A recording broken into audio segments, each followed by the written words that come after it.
Seja bem-vindo, Vicente Copacasa. Bom dia. Bom dia, tudo bem aí? Estão me ouvindo? Aqui tudo ótimo. É um prazer ter você aqui com a gente. Que legal, hein? Vamos ver se todos Oh, nos ouvem. Eu vou pedir uma confirmação para todos, tanto do meu áudio como do Vicente, se tá ok, para a gente iniciar a nossa live aqui. O pessoal que está nos assistindo, se puder. Ah, obrigado, Mona Lisa. Ótimo, Selma. Muito obrigado.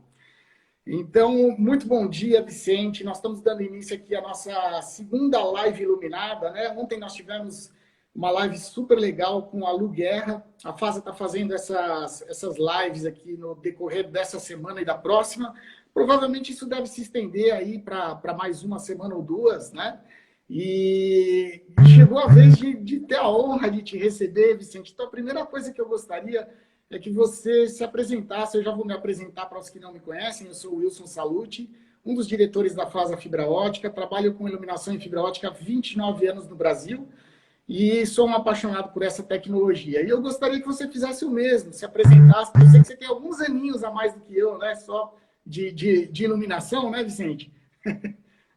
olha, na verdade não, é que eu comecei acho que mais cedo que você, Wilson, por isso. Bom, o meu nome é Vicente Scopacasa, eu sou engenheiro eletrônico, tenho experiência em semicondutores, sempre trabalhei com semicondutores, e mais de 45 anos trabalhando em multinacionais, né? Inclusive trabalhei lá no Vale do Silício, na Califórnia também. Com LEDs, a minha primeira experiência foi em 1978, fazem mais de 40 anos já, né? Vicente, eu E gostaria que você repetisse essa informação, por favor. A tua primeira experiência com LEDs foi em... 1978. Eu acho importante fixar essa informação, né? Para que todos tenham a percepção de com quem a gente está falando. Faz um bom tempo, quando não existia LED branco, né? Só existia LED vermelho e amarelo, né? O LED branco surgiu na metade dos anos 90, né? E eu hoje tenho uma empresa de consultoria, a Consuled, inclusive eu sou consultor da FASA, que é um prazer enorme, né? E também escrevo artigos, dou aulas, cursos. Esse ano vou voltar a dar aula em curso de pós-graduação. E é isso. Bom, só para me posicionar melhor, Wilson, se você me permite, para dar um exemplo, né? Imagina que a FASA seja um carro alegórico lá na Marquês de Sapucaí, né? Então, tem a turma que fica lá no carro em cima, são os destaques, né? Ficam mandando beijinho e tchauzinho para a turma. Esse é o Wilson, né? E tem a turma da FASA, outra turma que fica, sabe aquela turma que fica dentro do carro alegórico empurrando? Que é a turma lá da fábrica, né? O William, né? Que é o irmão do Wilson, acho que a maioria conhece.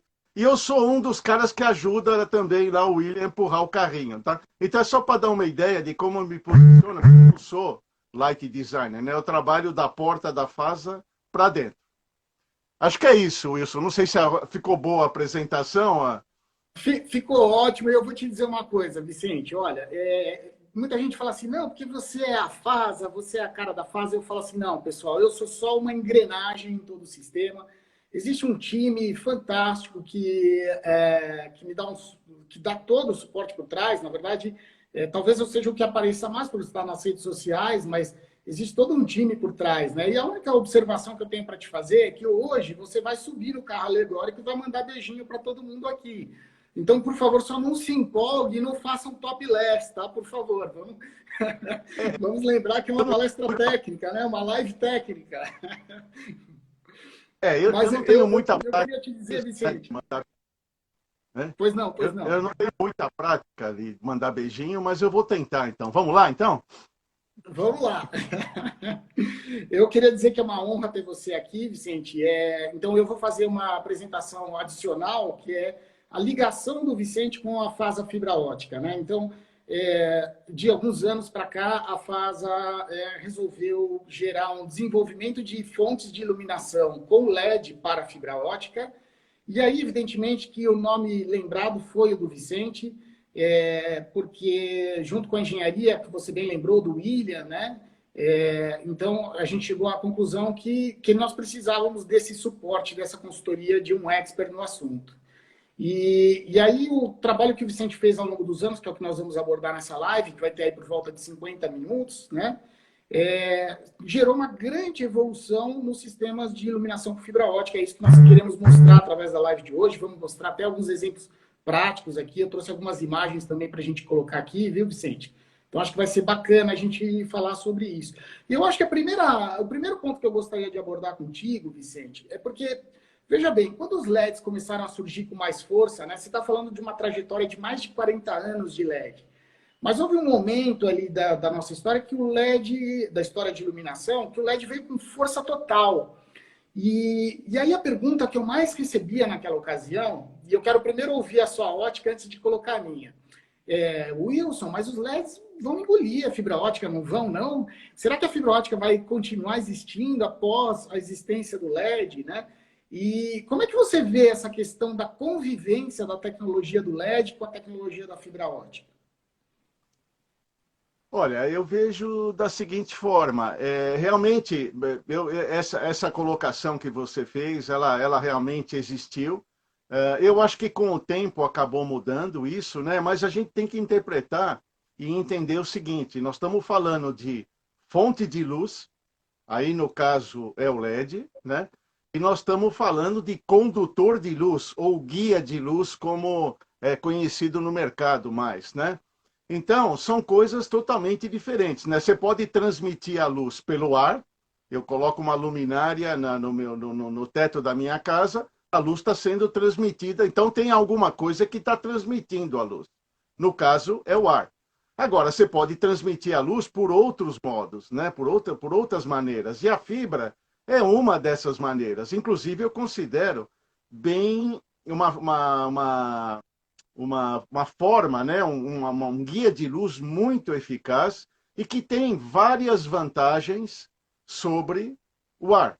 Né? No caso de uma iluminação, né? Se a gente for falar em piscinas, tem outras vantagens do que você colocar a fonte de luz dentro da água, que aí é a água que transmite também, uma forma de transmitir a luz. Né? São meios de transmissão, né? Então, a fibra tem algumas vantagens, nós podemos cobrir isso durante a nossa experiência, a nossa live, porque, além da nossa relação lá na fase de desenvolver produto, nós também fazemos muitas pesquisas lá, né? Quantas vezes já fomos a Peruíbe e medindo fibras e vendo se interfere nisso, interfere naquilo, o que melhora, o que piora, né? Vendo os prós e contras, porque tudo tem prós e contras, óbvio, né? Então, eu vejo o seguinte, nós temos que dissociar essa ideia de que uma coisa concorre com a outra. Na verdade, não. Elas caminham juntos, né? A fonte de luz, no caso do LED, caminha junto com a fibra. O que aconteceu? A concorrência foi tirar a lâmpada de vapor dos produtos de iluminação de fibra e colocar o LED. Aí sim, o LED concorreu, né?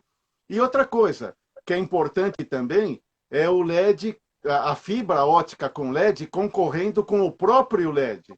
Ontem, na live de ontem com a Lu Guerra, vocês mostraram alguns exemplos de joalherias, né? Aquele postinho com o terminal, né? Com a fibra. Porque a pergunta seria, por que eu não posso colocar um LED ali também, ao invés de colocar a fibra? Poderia, né? O LED é pequeno, eu posso fazer um terminal muito parecido com aquele que você tem, mas aí é que a gente teria que ver qual é a vantagem de colocar um LED ali, né? E isso a gente pode cobrir também durante agora aqui a nossa conversa. Eu até botei as imagens aqui, Vicente, só complementando essa questão do que foi realmente a entrada dos LEDs no mundo da fibra ótica. No meu caso, eu sempre respondi a essa pergunta da seguinte maneira. Eu disse que foi a melhor coisa que poderia ter acontecido para a tecnologia de iluminação com fibras óticas foi o aparecimento do LED. Porque justamente um dos, vamos dizer, calcanhares de Aquiles do sistema de iluminação com fibra ótica, porque quando você pega um fio de fibra ótica, né, um fiozinho de fibra ótica como esse aqui, A durabilidade dele, estimada ao tempo, é de 100 anos, sem perder as suas propriedades de condução da luz, né? Os terminais, as pecinhas que vão na ponta da fibra ótica, geralmente são feitos em materiais nobres, né? Como alumínio com anodização naval, ou até mesmo aço inox, quer dizer, tem uma durabilidade muito grande também. Então, até então, o que realmente acontecia, né, é que o calcanhar de Aquiles da tecnologia, do sistema de iluminação em fibra ótica, estava nas fontes de iluminação, porque eram lâmpadas com 4, 3 mil, 6 mil horas de vida média até então, né? E com o aparecimento dos LEDs, a gente teve um grande ganho nesse sentido, quer dizer, tudo que a tecnologia LED embarcou passou a estar disponível para a tecnologia de fibra ótica também, né? Então, a fibra ótica, ela praticamente abraçou todo o avanço da tecnologia LED, usando apenas a fibra ótica como condutora de luz. E você muito bem disse aí, né? Os LEDs são emissores de luz, diodo emissor de luz. E a fibra ótica é uma condutora de luz, né? Exatamente, exatamente isso. E agora, o que compete a nós como eu falei, é analisar os prós e contras de cada tipo de aplicação, né? E ver onde é melhor você usar fibra ótica e onde é melhor usar LED. Né? Outro dia, num desses grupos de WhatsApp, apareceu um questionamento sobre iluminação de LED. Então, iluminação, eu não sou light designer, né? Longe disso, mas para mim a fibra ótica, nesse tipo de aplicação, sob todos os aspectos é melhor, né? O LED não gosta de calor, o LED não gosta uma sauna é propício para isso, né? Outra coisa é segurança, né? Você não tem lá, é um ambiente úmido, que está com voltagem alta, né? Porque o LED fica próximo da fonte. No caso da fibra é diferente, a energia está longe, a energia elétrica está longe da luz, né? Então é isso que é interessante a gente ressaltar, porque nem sempre vai a fibra, mas a fibra tem umas vantagens. A gente pode, inclusive, falar que eu não sei se você tem alguma pergunta específica sobre isso. Vicente, vamos lá. Eu vou pedir para você fazer um resumo, porque parece que, não sei se é a tua conexão, né? Eu gostaria até que o pessoal comentasse se é o meu som ou do Vicente que está travando aí. Se são os dois, se é só de um, para a gente verificar. Para mim, o som do Vicente aqui realmente pareceu travado. Talvez você vai ter que repetir essa última parte, tá, Vicente? Vamos ver o que o pessoal comenta. Como é que está a sua conexão por aí? Ok. Não, eu justamente falei que é importante analisar as diferenças, né, entre a utilização de uma fibra. E eu citei o caso daquele que saiu num grupo de WhatsApp recentemente sobre iluminação de... ainda estão me ouvindo bem? Agora eu já não sei mais. O pessoal está falando, Vicente, acho que tem o som e imagem. Eu não sei se você tá no Wi-Fi ou no seu 4G. Eu acredito que esteja no Wi-Fi. Espera aí.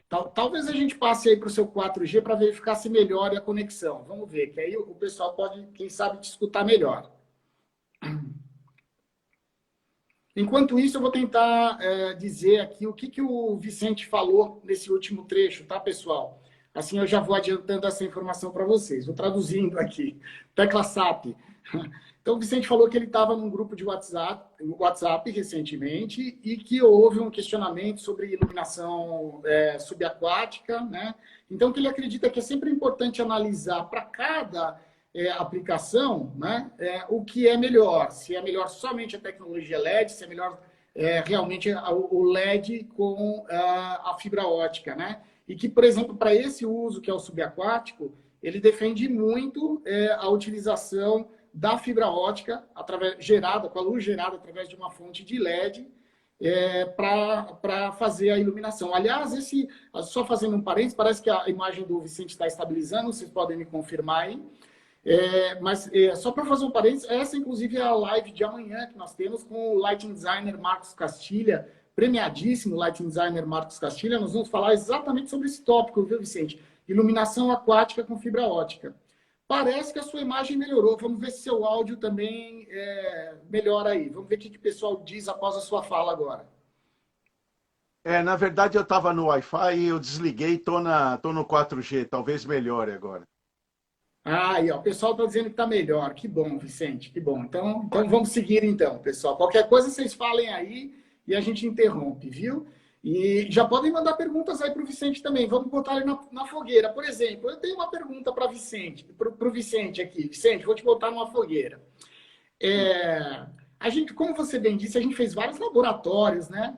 E uma das perguntas que eu tenho para ti mas afinal, LEDs emitem ou não ultravioleta? E LEDs emitem ou não algum tipo de calor pela parte frontal? Porque todo mundo sabe que ele emite para a parte traseira, por isso os dissipadores e etc, né? Mas eu queria que você pontuasse essas questões, você como especialista. Ok, boa pergunta, Wilson. Então vamos começar pela parte do calor, depois a gente vai para a parte do ultravioleta, ok? O LED, sempre foi dito que o LED não gerava calor no feixe de luz, né? Só tinha calor que a gente chamava de calor dissipado, que é calor traseiro, né? Conhecido vulgarmente. Por que isso? Porque no passado os LEDs tinham relativas potências, baixas potências. Então, era muito difícil de você perceber qualquer tipo de calor irradiado. Com a evolução da tecnologia, cada vez mais foi se aumentando a densidade de chips, né, no encapsulamento. E, obviamente, quando se aumenta a quantidade de chips para gerar mais luz, você automaticamente gera mais calor. E aí nós começamos a notar que, sim, no feixe de luz do LED tinha um determinado tipo de calor, sim, que é calor irradiado, o calor que está no feixe de luz, né? Tanto que numa das pesquisas que nós fizemos lá na FASA, no desenvolvimento dos iluminadores, nós chegamos a medir na superfície do LED, né, algo como 250 graus. Lembra disso? 250 graus, né, Vicente? Foi algo assustador, né? Inclusive, até chegava a derreter a fibra, lembra? Exatamente. Então, nós tivemos que reavaliar o projeto de formas a contornar essa situação, mas respondendo a sua pergunta, sim, na transformação do fóton azul para o fóton amarelo, tem uma geração de calor, sim. Tá? E esse calor é proporcional à potência. Se é um LED pequeno, você liga, põe o dedo em cima, ele não vai te queimar o dedo. Mas se é um COB, por exemplo, de 40, 50 watts, ele com certeza vai queimar, sim. Então, o que o LED não emite calor no feixe de luz, isso hoje já não é verdade. No caso de ultravioleta, é a mesma coisa. E é fácil saber por que tem um conteúdo de ultravioleta no LED. Eu vou mostrar aqui para vocês. Tá vendo? O LED, ele parte da luz azul. Ok? E essa luz azul, ela é convertida em branco através do fósforo. Deixou de ser azul, tá certo? Não sei se deu para ver, eu nunca fiz essa experiência no telefone, mas... Perfeito, pelo menos para mim deu para ver perfeito aqui, Vicente. Então, o que acontece? Esse azul que vocês viram ali, que é a base, que na verdade é a luz mesmo, né? Ela tem um comprimento de onda relacionado com uma frequência na faixa de 440 nanômetros. O que é isso? É um comprimento de onda bem baixo, é azul royal. Ele está quase já no violeta, né? E o cara que vem logo depois é o ultravioleta, tá certo? Então, como o LED não é uma fonte de luz monocromática, que emite só um comprimento de onda, ela tem uma banda, então parte dessa banda acaba invadindo um pouco a faixa do ultravioleta, que é o ultravioleta A, né? E que sei lá, está presente na luz branca. Agora você fala, mas todo LED é assim? Depende. A porcentagem de ultravioleta depende muito do fabricante, depende muito do processo, tem uma série de coisas, porque normalmente, pessoal, costuma-se praticar um erro que diz, LED é tudo igual. Não, não é. Na verdade, não é tudo igual. Vocês têm que levar em consideração que é uma tecnologia que está em evolução, tem cada dia sai uma patente nova sobre LEDs. Então, o que acontece? Cada LED, aparentemente igual a algum outro, de outro fabricante, mas, na verdade, eles não são iguais, tá? Então, nós precisamos tomar muito cuidado com isso. Eu vou dar um exemplo. No caso da FASA, vamos pegar, Wilson, aquele FL36, o iluminador FL36. Vamos lá, olha. Vicente está falando desta fonte de iluminação aqui, ó. Essa daí. 36, pronto. 36 watts, mais ou menos, é isso? É isso aí, 36 watts. Daí que vem o nome dela. Eu vou mostrar aqui para vocês, mas não vai dar para ver, mas eu vou falar. Vocês acreditam em mim, né? Nós medimos a faixa de ultravioleta que essa luz branca desse iluminador dá. Eu meço entre 380 e 400 nanômetros, tá? Que é uma faixa de ultravioleta A. Não é toda a faixa, porque meu aparelho não consegue medir o limite inferior, né? Que é por volta de 315 nanômetros. Mas não importa. O que eu quero mostrar para vocês é que nesse iluminador, cerca de 0,06% de todo o espectro desse iluminador está na faixa do ultravioleta. Ultravioleta A. Aí você me pergunta, isso é ruim? Isso é bom? Não quer dizer nada, né? Essa quantidade de ultravioleta A, ela é bem baixa, né? Então, para algumas coisas pode ser até ruim, se você eventualmente, com LED, vai iluminar uma vitrine ou uma farmácia, e você começar a notar que a embalagem está descolorindo, né? Então, isso normalmente é em função do ultravioleta que está na luz, né? E uma coisa interessante, a pesquisa que nós fizemos, Wilson, da última vez que eu tive aí, nós medimos o conteúdo de ultravioleta sem fibra, direto no LED, medimos na ponta de uma fibra de 1 metro e medimos na ponta de uma fibra de 5 metros, ok? E sabe o que aconteceu? A quantidade de ultravioleta diminuiu. Nós tivemos 0,1266 watts sem fibra, tivemos 0,1186 a 1 metro de fibra e 0,1185 a 5 metros. Ou seja, a fibra atenua um pouco, mas atenua o ultravioleta. Então, essa é mais uma forma interessante de se analisar, porque você pode usar isso para iluminar coisas onde, eventualmente, você tenha problema que o ultravioleta possa descolorir ou interferir com aquilo que você está iluminando. É o que acabou de dizer aqui, inclusive o JB Lighting Designer, que disse que para exposição de telas isso importa muito. Sem dúvida, é um dos usos que a gente faz para iluminação em fibra ótica. Eu até gostaria de pegar esse gancho aqui no comentário do JB, até porque, viu, Vicente, eu vou te falar uma coisa. Tá todo mundo fascinado com a tua coleção de LPs. Eu queria só que, enquanto eu localizo a imagem aqui, você dissesse que teve um que até colocou aqui, iluminação na arquitetura, que a tua imagem melhorou tanto que deu para ver a capa do LP do Elvis aí atrás. Eu queria que você dissesse quantos LPs você tem, enquanto eu localizo essa imagem aqui, que tem a ver com a pergunta do JB Lighting Designer aqui. Tá legal. Bom, na verdade, LED para mim é um passatempo. Meu trabalho sério é música, né? Eu sou músico, baterista, e eu coleciono discos. Quer dizer, aqui em casa eu tenho cerca de 5.000 LPs, né, de vinil.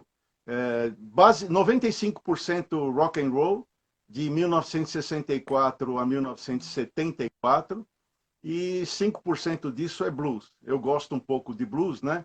Então eu coleciono alguma coisa, mas a minha fonte mesmo, o meu target é rock and roll, de 1964 a 1974, grupos ingleses. Esse é o meu alvo. Perfeito. Voltamos ao foco aqui. Eu localizei a imagem que eu queria. Justamente eu acho até interessante mostrar isso, Vicente, porque é um projeto do Marcos Castilha, que é o nosso convidado para a live de amanhã. E então é muito interessante, embora amanhã nós vamos falar sobre iluminação aquática, mas tem muito a ver com o que JB Lighting falou. E vamos lá. Então, o que acontece? Esse é um projeto em que já existia, esse apartamento já estava construído, e o que o proprietário, que é um colecionador de obras de arte, relatou é que ele realmente estava tendo algum dano nas obras de arte dele através das luminárias LED. Só que quando a gente olha a configuração no local, deixa eu ver se eu acho mais uma imagem aqui, olha, essa imagem eu acho que dá para ver um pouquinho melhor. Nós temos um pé direito super baixo, né, para iluminar as obras de arte, 2,60, não tinha forro de gesso, tinha alguns elementos brilhantes aí, como essas vigas, essas colunas. Então, esse proprietário, ele falou para o Marcos Castilho o seguinte, que ele queria substituir essa iluminação que estava deteriorando os LEDs, né? Os LEDs estavam deteriorando os quadros, e aí o Castilha sugeriu, ele falou, olha, a única tecnologia que eu conheço é a fibra ótica, que vai te dar total preservação nesse sentido. E aí ele falou, só que tem uma condição, olha, vocês não podem mexer, não tem o gesso, não vou colocar gesseiro, não vou colocar pintor, só tem um trilho eletrificado aí, vocês se viram com o que tem aí, né? Então, nós tivemos que fazer uma adaptação, e aí o Castilha desenhou uma luminária, eu espero que dê para ter uma ideia, porque a minha imagem sobrepõe-se aí, né? Mas ele é uma caixinha, na verdade, que foi feita, uma caixinha pequena, e esse é um dos benefícios que eu vejo da entrada dos LEDs, né? Na iluminação com fibra ótica. Todo o sistema de fontes de iluminação ficou muito mais compacto e permitiu que a gente fizesse coisas assim.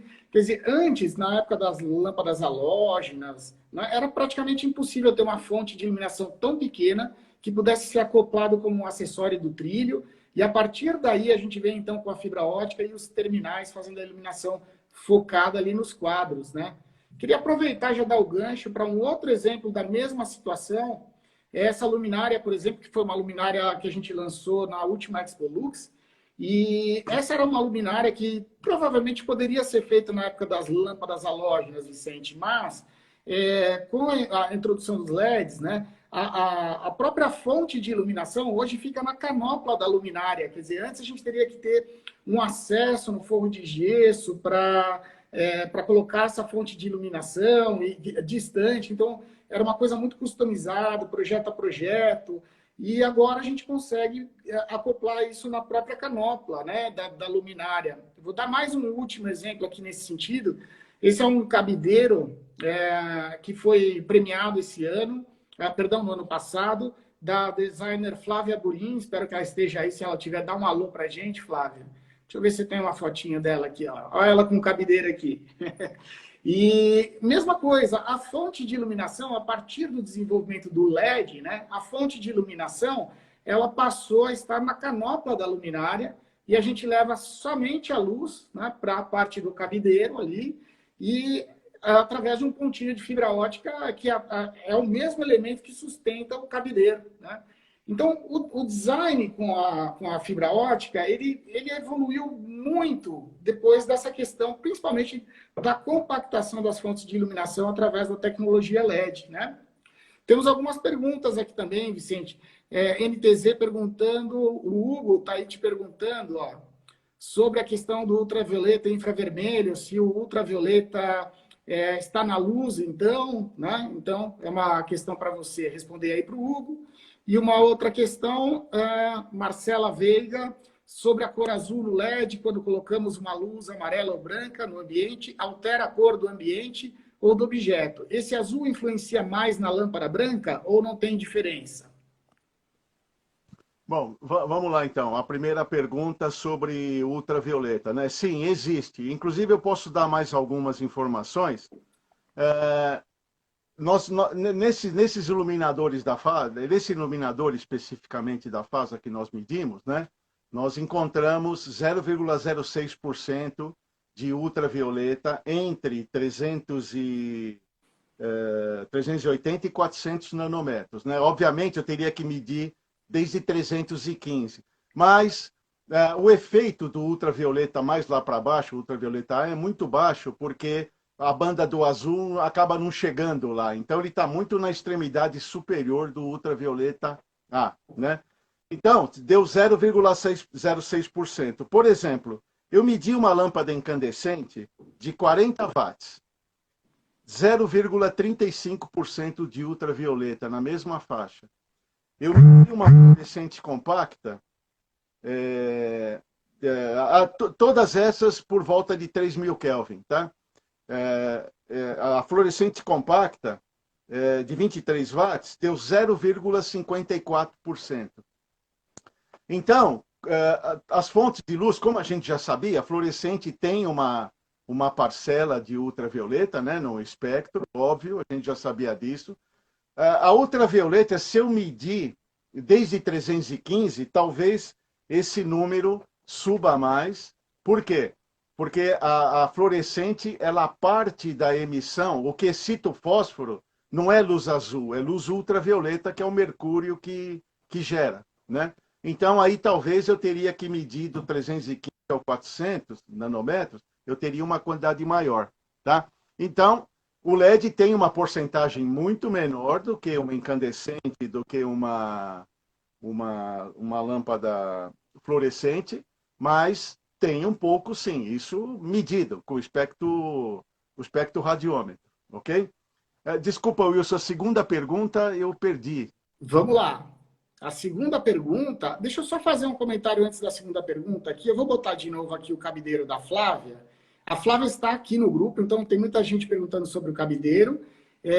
A Flávia está aqui, né? Então, quem quiser depois manter contato com ela, esse cabideiro é uma parceria entre a Flávia, né? A FASA, então foi um desenvolvimento, o desenho é totalmente da Flávia, fb.arquitetura, o Instagram dela, né? E também envolve a Luciana, né? Da Smart Lighting, tá, Vicente? Então, só para fazer justiça aqui, todos os envolvidos, né?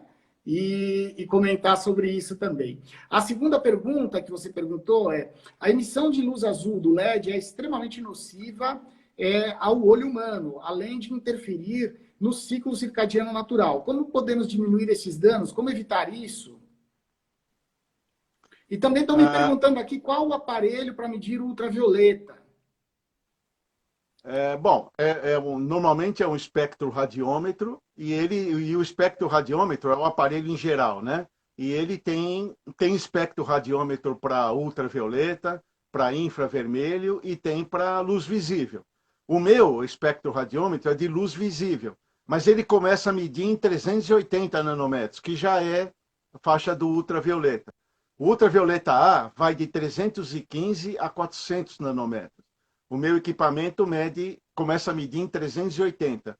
Então, essas porcentagens que eu estou dando, esses números que eu estou apresentando aqui, são em função da medição que eu fiz de 380 até 400 nanômetros, ok? No caso do LED, se eu medir mais para baixo, eu acredito que não vai interferir, mas a lâmpada incandescente também, mas a fluorescente, talvez eu tenha uma quantidade maior de ultravioleta, ok? Falando da luz azul, sim, na verdade a luz azul, vamos dizer, ela é boa e ela é ruim, né? Durante o dia nós precisamos de luz azul, certo? Se você for medir agora lá fora o espectro do Sol, você vai ver que grande parte da energia que está vindo do Sol, em forma de luz, né? Tá na faixa são cores frias, né? Nós vamos medir lá, nós vamos encontrar 6.000 Kelvin aproximadamente agora, né? Agora, o problema é a luz azul à noite, né? Por quê?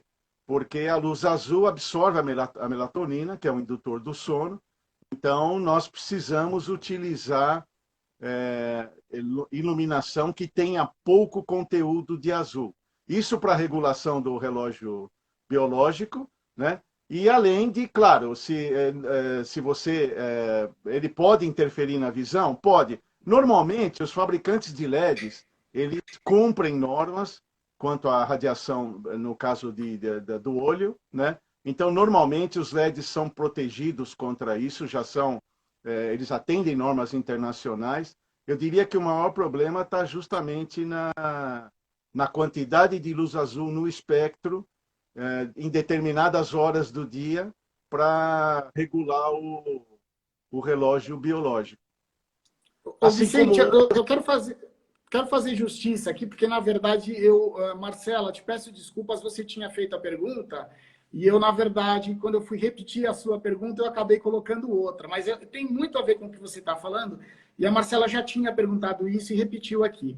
Sobre a cor azul no LED, quando colocamos uma luz amarela ou branca, altera a cor do ambiente ou do objeto. Essa luz azul influencia mais na lâmpada branca ou não tem diferença? Olha, eu não sei se eu entendi bem a pergunta, tá? Eu vou responder do jeito que eu entendi. Se não for isso daí, por favor, né, mais detalhes. Bom, a luz branca, a luz é mais branca quando ela, no caso do LED, é quando ela tem mais conteúdo de azul, né? Se você pegar um espectro de um LED de 4.000, 5.000 Kelvin, vocês vão ver que tem um pico grande na faixa do azul, do 440 nanômetros. Esse azul que eu mostrei aqui, Royal, né? Então, normalmente, os LEDs quentes, eles têm menos pico de azul, né? O pico de azul é proporcionalmente a 4.000, 5.000 Kelvin, ele é menor. Então, é por isso que dá aquele tom mais amarelado, porque, em contrapartida, ele tem mais energia, mais fótons na região lá do amarelo e do vermelho, né? Então, em termos de ultravioleta, isso não muda muito. Em termos de conforto visual, aí depende muito da aplicação, né? Apesar que, voltando ao caso do ciclo circadiano, tem muita gente achando que pelo fato de você fazer um tunable white, né? Você misturar branco quente com branco frio, isso é human-centric light. Na verdade, não é. Porque eu posso ter 2.700 Kelvin com baixo conteúdo de azul e posso ter 2.700 Kelvin com alto conteúdo de azul. Vou dar um exemplo. A luz, o azul de uma lâmpada incandescente é menos que 2% de conteúdo de azul no espectro. O conteúdo de um LED 2700 é por volta de 15% de azul. Ambos têm a mesma temperatura de cor, porém espectro diferente, tá? E uma coisa muito importante, temperatura de cor é só uma referência, pessoal. O que importa mesmo é o espectro da luz. É aí que está o segredo da coisa e é aí que as pesquisas estão sendo realizadas, tá? Minimizar a quantidade de azul não significa você mesclar 5.000 Kelvin com 2.700 e ficar brincando. Dá um efeito bonito? Dá. Eu já trabalhei com isso há pelo menos 4 anos, fica bonito e tal, mas isso não é luz circadiana, por favor. Vicente, fantástico, né? É uma verdadeira aula que você está dando para todos nós. E eu imagino que a gente vai ter muitas novidades aí em breve nesse sentido, muitos esclarecimentos. Eu acho que esses esclarecimentos vão se popularizar cada vez mais para a gente trazer isso para efeito de projetos, né? Eu queria trazer de volta também, seguindo um pouco nesse tema, desviando um pouquinho nesse sentido, voltando para o nosso tema central, que é a junção dos LEDs com a fibra ótica. Tem uma questão que eu particularmente gosto muito dessa fusão das duas tecnologias, do melhor das duas tecnologias, que trata-se da questão da consistência de cor, né? É uma coisa que, quando a gente entra nos processos de binagem, até step de McAdams, né? Talvez você possa destrinchar aqui um pouco mais para nós, né? Mais tecnicamente, não vou eu ousar fazer isso na sua frente, quem me dera. Mas eu acho que essa é uma das grandes vantagens. Quando a gente mostra, por exemplo, aqueles projetos que nós mostramos ontem na live com a Lu Guerra, vou pegar um exemplo prático para deixar aqui na tela, né? Quando a gente pega, por exemplo, uma vitrine como essa, que a gente vê vários pontos de fibra ótica, mas é um único LED que está fazendo essa iluminação, né? Que está gerando a luz para diversos pontos de fibra ótica. A gente chega, por exemplo, você falou da fonte FL136, né? Ou, perdão, da 36, que é essa que está aqui na minha mão. Essa fontezinha, ela tem a capacidade de um LED só fazer a iluminação de até 50 pontos de fibra ótica, né? Com um único LED, quer dizer, distribuir a luz de um único LED para 50 pontos de fibra ótica, né? Lembrando que a fibra ótica é só uma condutora de luz, espero que dê para ver aí essa condução de luz na live, né? Mas eu gostaria que você abordasse um pouco o que você vê desse ganho, se realmente existe um ganho ou não, nessa questão de consistência de cores, né? Na hora de fundir as duas tecnologias, de unir a tecnologia do LED com a fibra ótica. Ok, realmente é uma pergunta interessante. E sim, a fibra ótica, nesse caso, Wilson, tem uma vantagem muito grande associada ao LED, né? Então, vamos entender consistência de cor, né? Eu costumo analisar a consistência de cor fazendo a seguinte divisão. Consistência de cor entre fontes, pegando aquele seu exemplo ali que você deu, é uma joalheria, né? Tem lá alguns pontos, eu não me lembro agora quantos, né? Deixa eu achar aqui de novo para botar na tela, Vicente. Não, é aquela outra. Bom, pode ser essa daí também serve. Então, uma coisa é você ver a consistência de cor, essa daí, ótimo. Tá vendo? Tem uma, duas, três, quatro, cinco, sei lá, tem meia dúzia de pontos de luz em cima daquele display, né? Você imagina, consistência de cor entre fontes se todas aquelas fontes ali estão com a mesma cor, né? Vamos esquecer temperatura de cor aqui. Vamos falar que elas são 3.000 Kelvin. Vamos assumir isso, né? Então, consistência de cor da fonte todas essas fontes juntas, você não perceber diferença de tonalidade entre eles. Por quê? Porque o ponto de cromaticidade, ele se move ao longo da curva do corpo negro, aí define as temperaturas de cor, e ele também pode se mover acima ou abaixo da curva do corpo negro. Muitos de vocês já viram LED esverdeado. Tenho certeza disso. O que significa isso? Significa que o ponto de cromaticidade está para cima da curva do corpo negro e está tendo influência da cor verde. Tá? Então, isso é uma coisa. A segunda coisa é a consistência de cor do LED. Porque, salvo alguns LEDs específicos, a grande maioria do LED, se você ligar um LED, só o LED, tá? Botar na parede branca, tipo assim, lavando a parede, né? Vocês vão ver que no centro daquela emissão ele tem uma cor mais fria do que as laterais. As laterais normalmente ficam mais amareladas, né? Então isso é um efeito que nós chamamos de color over angle, que a cor muda dependendo do ângulo que você está. Aí o que acontece? Você pega esse LED, coloca uma lente, porque o LED é 120 graus normalmente de abertura, você coloca uma lente para fechar para 10 graus. Esse fenômeno é multiplicado. Por isso que nesse tipo de aplicação, para museus, para joalherias, são aplicações pontuais, a fibra tem uma vantagem enorme, porque o color over angle da fibra é praticamente zero, comparado com um LED, né? Se eu for medir o color over angle do LED que está iluminando esse monte de fibra, é muito pior do que se eu medir o color over angle na ponta da fibra. Então, a fibra traz esse benefício. Não me pergunte por quê, que eu não sou especialista em fibra ótica, mas esse fenômeno é dela, é intrínseco à fibra. Tá? Você pode projetar na parede a saída da fibra e você vai ver que não existe distorção nenhuma de cor. Então, é muito importante isso. Em algumas aplicações, isso é irrelevante, né? Mas aplicações nobres, como museus, vitrines em geral, né? Não só joalheria, mas produtos finos, né? Eu acho que a fibra traz eu acho não. Eu tenho certeza que a fibra traz um benefício muito grande. Ô, Vicente, vamos fazer uma brincadeira do que você está falando aqui, ó. Eu acho que eu consigo aqui apagar as luzes e ligar aqui a própria fonte de 36 que você falou, ó. Conectei um cabo de fibra ótica e eu vou tentar fazer exatamente o que você falou aqui na parede. Não sei se vai ficar... Você tem algum comentário aí? Não.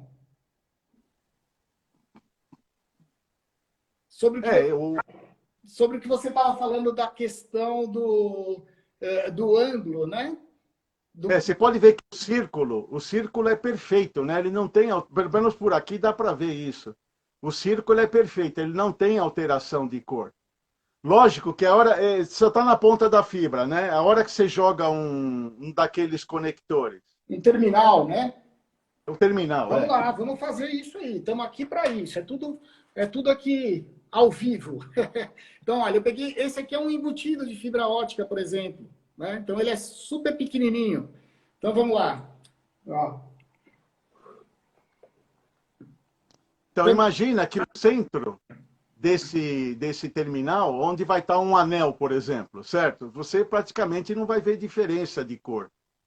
Tá vendo? É bem uniforme o centro.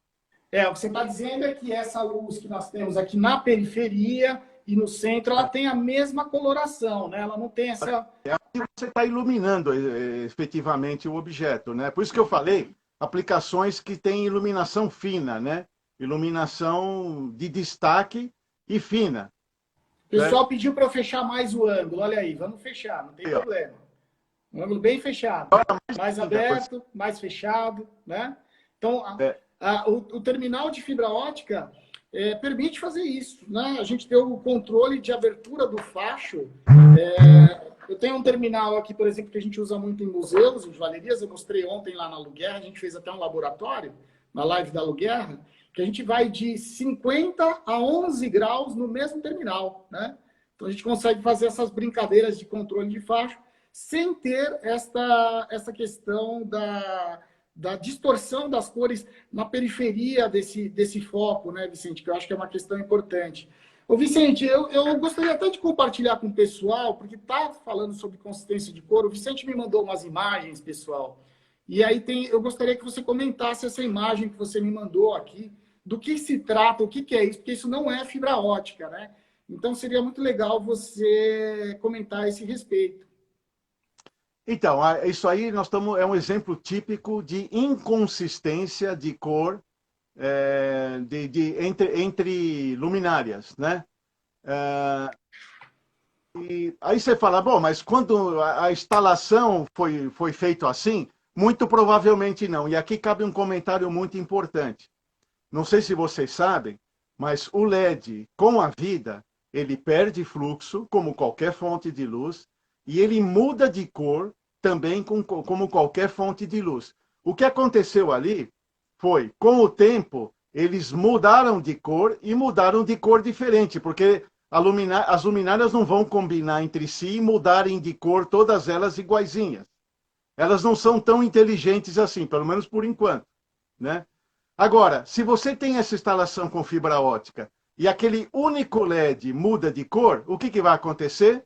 Não vai ter alteração de cor, porque você não tem meios de comparação.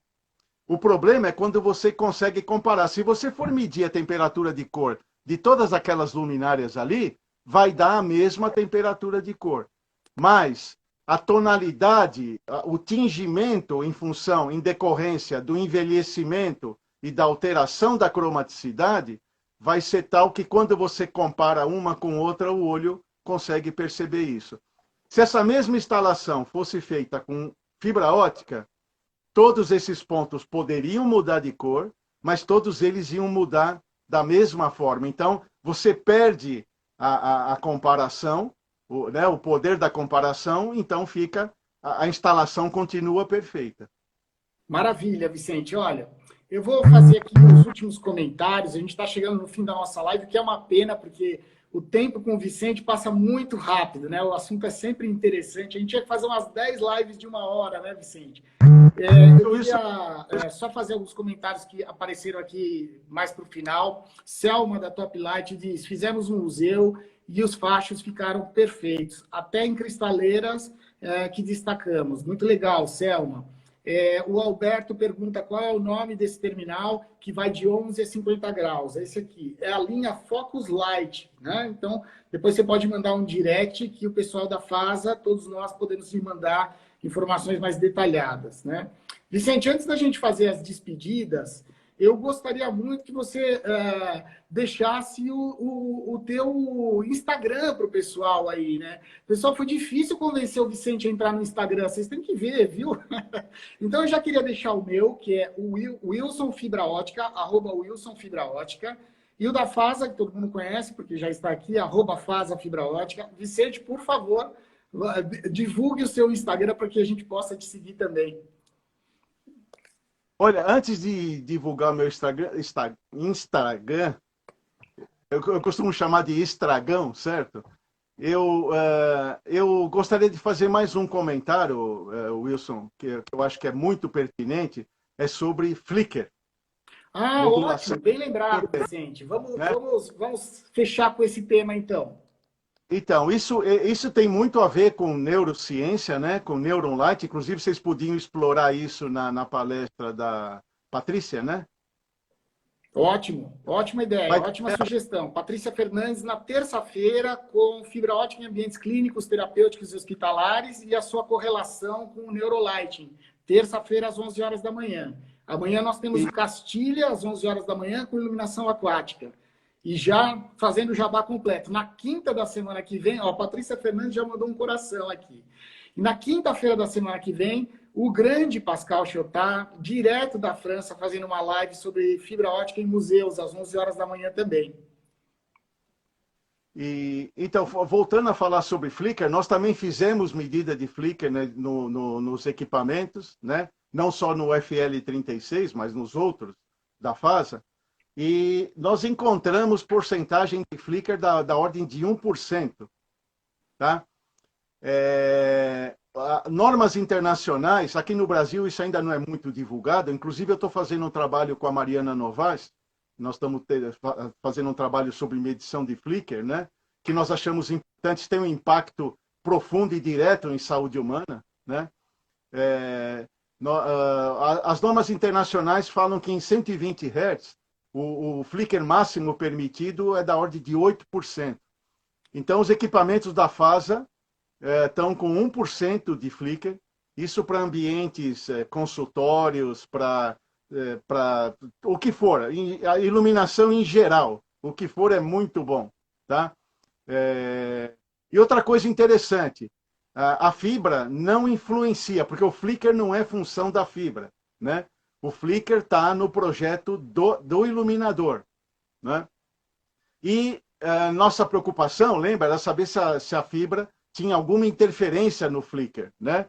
E nós chegamos à conclusão que não. Então, os equipamentos da FASA, eles medidos, apresentam ao redor de 1% de Flickr, o que é muito bom para a saúde humana. Okay? Maravilha, Vicente. Olha, pessoal, eu queria pedir desculpa se não todas as perguntas foram respondidas, mas eu peço a gentileza, quem tiver alguma dúvida ainda sobre tudo que a gente falou nessa live, manda um direct aí para a FASA Fibra Ótica, né? Nós vamos responder a todas as perguntas a posterior. Essa live vai ficar disponibilizada aí por 24 horas no nosso Stories, né? Olha, só tenho gratidão, Vicente, pela tua verdadeira aula. Como eu te disse, a minha vontade era de fazer 10 lives dessa. Pessoal, se vocês concordam comigo, por favor, vamos pedir, porque precisamos do Vicente mais vezes aqui. Vicente, faltou o seu Instagram, que você não deu. Você está fugindo do Instagram. Por favor, bota aí seu Instagram. O Instagram é fácil, é @Vicente Scopacasa, né? SCOPACASA. Eu vou anotar aqui, ó, para ficar para todos aí, tá? Eu vou deixar, já botei o meu por escrito aí também, quem quiser. Legal. Já me perguntaram, pediram para eu repetir o meu, já coloquei. Vicente Scopacasa, pronto. Vicente Scopacasa, tá? E, na verdade, mais uma vez, Wilson, agradeço a oportunidade, é sempre um prazer, né? Nós já há 5 anos de relação como consultor e acho que mais de 20 anos como friendly, né? em fibra, né? Inúmeras vezes estive lá em Peruíbe, certo? Inúmeras vezes, né? Apesar que o Wilson ainda está me devendo um almoço lá no Gordo, mas tudo bem. É porque o dia que eu pagar esse almoço, Vicente, acabaram minhas dívidas, aí você não vai ter mais por que ir para lá, entendeu? Mas olha, eu também quero agradecer a toda essa massiva participação. A gente teve um número super alto de participantes, fico muito grato.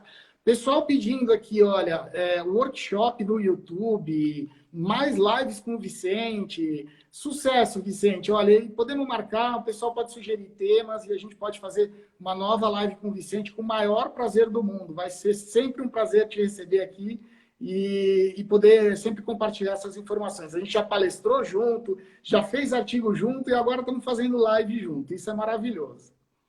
Viu? E outra coisa, Wilson, se alguém quiser ouvir disco de rock and roll, também pode me ligar, pode entre em contato e vem aqui.